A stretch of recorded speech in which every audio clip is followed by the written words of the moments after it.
Shalom, selamat pagi, haleluya. Kita boleh berjumpa hari ini di awal minggu, di minggu terakhir bulan Mei, di hari Senin 29 Mei 2023 dalam renungan awal minggu bersama dengan saya Eri, engkau rumah iman. Mari kita berdoa terlebih dahulu sebelum kita merenungkan kebenaran firman Tuhan di awal minggu ini. Terima kasih Tuhan buat hari yang baru. Kami bersyukur kami boleh ada sebagaimana kami ada. Ini semua karena anugerah Tuhan. Tuhan berfirman bagi kami demi nama Yesus. Haleluya. Amin.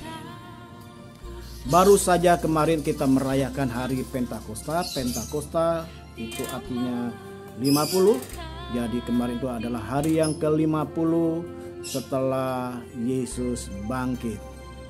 Di hari yang ke-50 juga adalah hari yang ke-10 kita mengadakan doa 10 hari menyambut hari Pentakosta.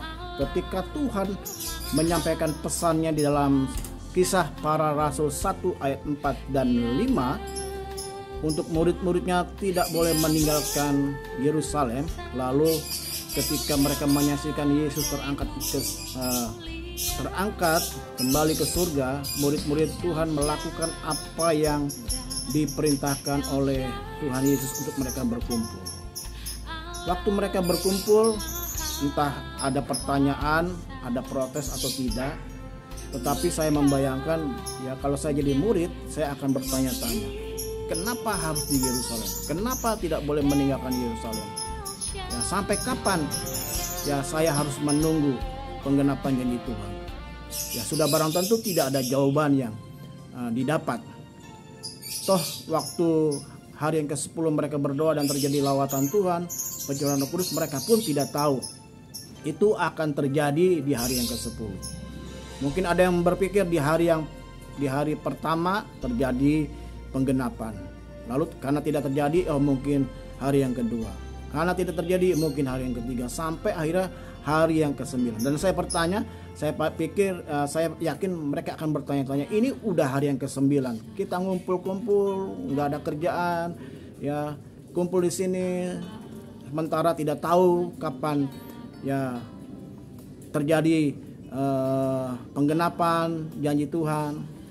Ya, mereka tidak menemukan jawaban dari setiap pertanyaan-pertanyaan kenapa harus berkumpul, kenapa sudah sampai hari ke-9 tidak terjadi. Lalu pada hari yang ke-10 terjadi lawatan Tuhan, pencurahan Roh Kudus. Itu ditulis dalam Kisah Para Rasul 2 ayat 1 sampai ayat yang keempat. Kisah Para Rasul 2 ayat 1 dan 4, 1 sampai 4 dengan jelas diceritakan fenomena yang terjadi. Nah, Bapak Ibu sekalian, seringkali dalam hidup ini kita seringkali bertanya-tanya.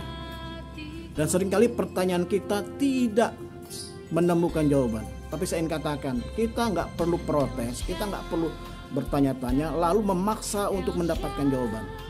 Jalani saja, ya, jalani saja apa yang Tuhan sudah perintahkan.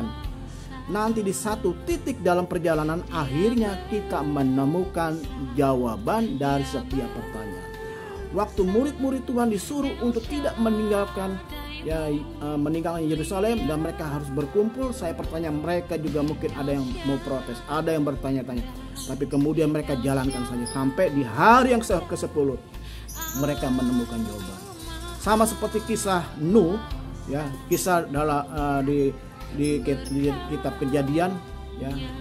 Nuh nggak bertanya-tanya kenapa harus membuat bahtera panjangnya sekian, lebarnya sekian, ya, tingginya sekian, harus ada 3 tingkat, ya, terbuat dari kayu apa, binatang-binatang yang masuk ke bahtera harus sepasang. Nuh bingung, ya, apalagi ini dibangun di atas gunung dan ditertawakan oleh banyak orang membangun bahtera ya jauh dari laut. Saya percaya Nuh, istri dan keluarganya mungkin bertanya-tanya, orang-orang sekitar mereka pun bertanya-tanya. Tapi Nuh jalankan saja. Mungkin yang bertanya, Nuh, gimana kamu menentukan jantan dan betina? Kalau gajah, jerapah, kambing, ya binatang-binatang besar, mudah untuk melihat jantan dan betinanya. Kalau sepasang kutu, ya kutu begitu kan. Tahu dari mana itu jantan dan betina?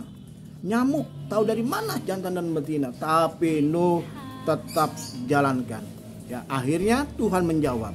Nah, Bapak Ibu sekalian, dalam hidup ini seringkali kita juga menemukan ada banyak hal yang menjadi pertanyaan-pertanyaan dalam hidup kita dan kita belum menemukan jawabannya. Jangan protes, jalankan saja. Karena apa? Karena nanti kita akan melihat Tuhan akan menjawab setiap pertanyaan kita. Pada satu titik dalam perjalanan hidup kita, kita akan menemukan jawabannya. Ya, ini terjadi ya sesuai dengan firman Tuhan. 2 Petrus 3 ayat 9 berkata, Tuhan tidak lalai menepati janjinya, sekalipun ada orang yang menganggapnya sebagai kelalaian. Jadi Tuhan tidak pernah lalai menepati janjinya. Ya, jalankan saja. Kalau ada pertanyaan, nanti Tuhan akan menjawab. Kalau ada janji yang Tuhan berikan, nanti Tuhan akan genapi. Bagian kita jalankan saja. Hari ini, di hari yang baru, di minggu yang baru, mungkin Bapak Ibu Saudara sekalian, rekan-rekan, ya, menemukan ada pertanyaan-pertanyaan dan sampai larut malam nanti engkau belum menemukan jawaban tersebut. Mari kita jalankan saja. Kita akan menemukan janji Tuhan akan digenapi. Kita akan menemukan jawaban dari Tuhan dari setiap pertanyaan kita. Kita akan menemukan ya penggenapan janji Tuhan. Tuhan tidak pernah merubah janjinya. Tuhan tidak pernah menggeser janji. Kalau dia sudah berjanji, dia akan berjanji dan pasti akan menepatinya. Kiranya firman Tuhan pada pagi hari ini menjadi berkat bagi Bapak, Ibu, Saudara sekalian. Mari kita berdoa. Kami bersyukur buat hari yang baru, buat pekan yang baru, buat minggu yang baru. Kami sepakat bersama-sama demi Allah Bapa, Allah Anak, Allah Roh Kudus, yaitu di dalam nama Tuhan Yesus Kristus kami buka hari yang baru, kami buka pekan yang baru, kami buka minggu yang baru, dan kami buka seluruh kunci kehidupan kami, aktivitas kami, bisnis kami, pekerjaan kami, pelayanan, pendidikan. Dalam nama Yesus kami buka seluruh kegiatan kami sepanjang hari ini, sepanjang pekan ini. Bahkan dalam nama Yesus kami buka kunci berkat hidup kami tercurah turun atas kami. Yang sakit disembuhkan, yang dalam keadaan lemah tubuh diberikan kesehatan, yang sedang kehilangan harapan Tuhan berikan harapan yang baru, dan Tuhan juga menolong kami yang punya masalah keluarga, rumah tangga, hidup perkawinan, Tuhan yang pulihkan. Tuhan juga menolong setiap pergumulan kami, masalah keuangan, ekonomi, utang piutang, bisnis, pekerjaan kami. Tuhan yang membela, Tuhan yang menyelesaikan. Terima kasih untuk hari ini. Dan akhir kekasih-kekasih Tuhan sekarang, terimalah berkat Allah Bapa, kasih karunia dari Tuhan Yesus Kristus, persekutuan dengan kuasa Roh Kudus, tinggal bersama dengan kita sekalian dari saat ini sampai selama-lamanya. Kemanapun engkau pergi, engkau ditentukan untuk tetap jadi pemenang. Yang percaya dan diberkati katakan amin. Kita jumpa hari Kamis bertepatan dengan tanggal 1. Setiap tanggal 1 renungan awal minggu menjadi renungan awal bulan, dan jamnya bukan pukul 7.30 pagi tetapi pukul 5 pagi. Salam sehat untuk semuanya, tetap semangat. Engkau yang baru hadir, Tuhan juga memberkati. Jangan lupa kita selalu bertemu di hari Senin dan hari Kamis pada pukul 7.30 pagi, kecuali tanggal 1 setiap bulan kita berjumpa dalam renungan awal bulan pukul 5 pagi.